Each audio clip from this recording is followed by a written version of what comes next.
ما بخير شهر ما ملتي ما بخير رای انبازین ما بخیر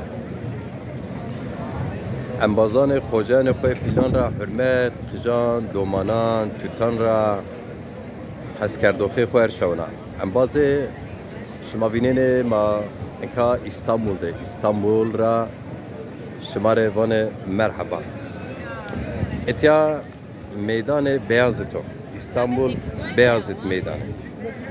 Merhaba kıymetli vatandaşlarımız, merhaba, hepinizi saygıyla, sevgiyle selamlıyorum.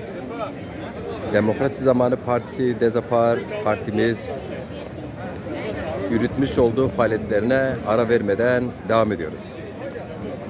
Kıymetli vatandaşlar, biliyorsunuz Demokrasi Zamanı Partisi bizler örgütleme, teşkilatlaşma ve üye çalışmaları yanı sıra 20 Mayıs 2024 tarihinde partimizin meclisi ve Merkez Yürütme Kurulu toplanıp almış olduğu iki başlıkta bir imza kampanyası standımız söz konusu.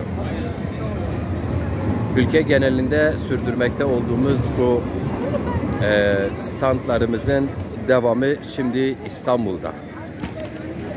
Bu konuda size kısa bir bugün valiye izin talep dilekçemizi okumak istiyorum.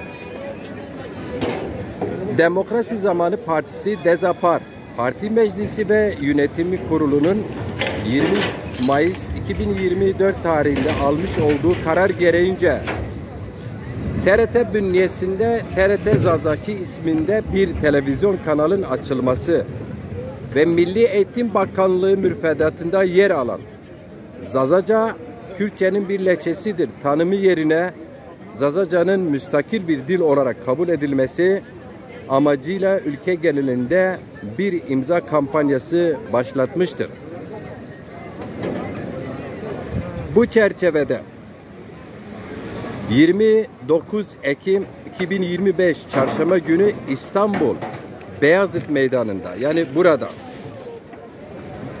30 Ekim 2025 Perşembe günü Aksaray Meydanı'nda, 31 Ekim 2025 Cuma günü Bağcılar Göztepe Yürüyüş Meydanı'nda ve 1 Kasım Cumartesi günü ise Saraçhane Parkı 15 Temmuz efsanesi yazısı önü olmak üzere her bir alan ve meydanda sabah saat 10.00 akşam saat 18.00 saatleri arasında birer gün süreyle imza standı açma talebimizi bilgilerinize arz ederiz. Demokrasi Zamanı Partisi Dezapar Eş Genel Başkanı Ali Demirel. Kıymetli vatandaşlar, bu videoyu tekrar izleyin.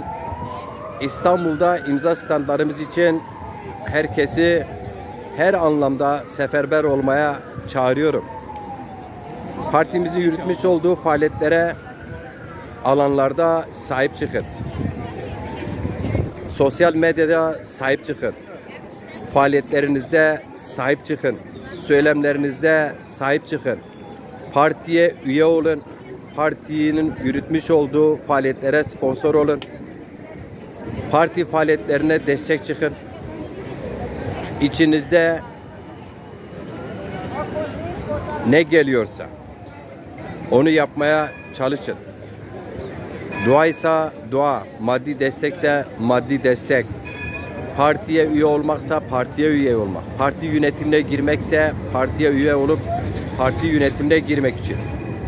Yine yürütmüş olduğumuz faaliyetlere sahip çıkmak için her alanda, her anlamda sahip çıkmak için hepinizi parti faaliyetlerine, dilinize, kültürünüze, kimliğinize, tarihinize sahip çıkmaya davet ediyorum. Ben Demokrasi Zamanı Partisi Eş Genel Başkanı Ali Demirel.